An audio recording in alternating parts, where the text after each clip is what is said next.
Florence Deléac, profession designer borderline.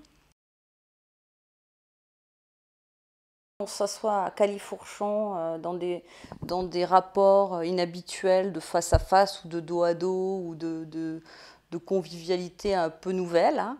En même temps, quand on s'installe à l'intérieur, on fait corps avec une sorte de sculpture.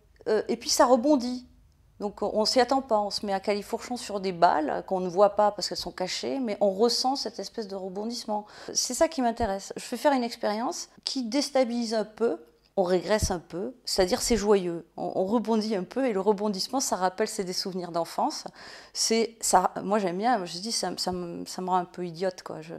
Je monte là-dessus et puis j'ai limite la connerie quoi. Et ça c'est bien pour moi, ça c'est positif.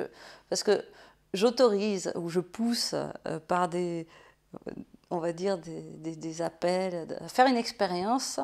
De cette expérience, on ne sait pas tout à fait ce qu'on va ressentir avant de l'avoir faite ou pas. Et j'ouvre juste, c'est pas très compliqué. On va dire un quart d'heure d'assise avec d'autres personnes.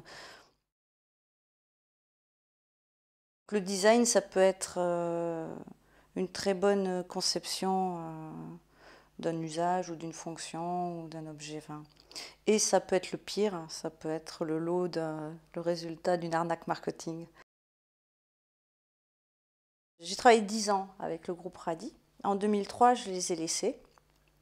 Et après, j'ai continué toute seule. Quand on a fait Radi, on faisait des tas de projets différents. On faisait de la scéno, des salons, des objets promotionnels, du design industriel, des expos libres, des séries limitées. On a fait beaucoup on a travaillé dans des contextes très différents. Et en fait, quand je suis partie, je me suis dit que naturellement, j'allais suivre mon chemin et que sans trop pousser les choses, j'allais me diriger vers ce qui m'attirait le plus dans cette profession. J'ai réactivé tout ce qui me plaisait beaucoup, c'est-à-dire les expositions dans des galeries, les collaborations donc, de l'aménagement d'intérieur. Mais bon, effectivement, j'ai une formation de designer industriel à la base. C'est toute une logique assez scientifique finalement, qui est très intéressante. Par contre, alors le métier de designer industriel que j'étais supposée développer, là non, ça c'est pas possible.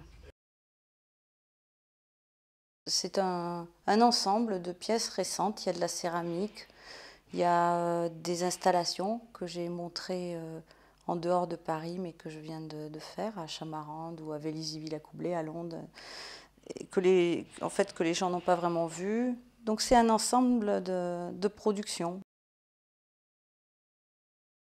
C'est compliqué parce que j'ai une vie d'artiste. Je travaille en atelier, souvent seule. Je divague, on va dire. Hein. J'ai une vie très libre par rapport à ce que, à ma spontanéité de production, à mes décisions, mes choix, ma façon de travailler. J'ai jamais 2 jours qui se ressemblent. Voilà, je suis pas dans un truc d'agence ou comme on est obligé de l'être quand on est designer. Et en même temps, je crée des séries de plus en plus limitées dans des galeries d'art, donc voilà. Et en même temps, je suis designer dans le sens où tout ce que je crée touche à la fonction. Je parle de la fonction, je la critique, je parle de posture, j'ouvre des possibilités d'usage, on va dire, je fais dévier c'est petit, hein, c'est des petites choses que je fais dévier, mais qui suggèrent une autre façon de penser et d'utiliser d'autres extensions du corps, on va dire. En ce sens-là, on peut dire que je suis designer, mais je suis designer plus parce que je m'intéresse à la fonction, à l'être humain. Non, et puis d'ailleurs, dans le design, les designers vont travailler pour, je sais pas, Sony, Artemide, Capelline, tout ça. Bon, ils viennent de partout, donc ils travaillent pour des marques ou pour des éditeurs précis. Pour en trouver la patte, là, il faut être fort. Hein. Ah là là, si je le savais, si je le savais. La région, c'est la Bretagne. Je vais te dire de Douarnenez puisque je m'y suis installée.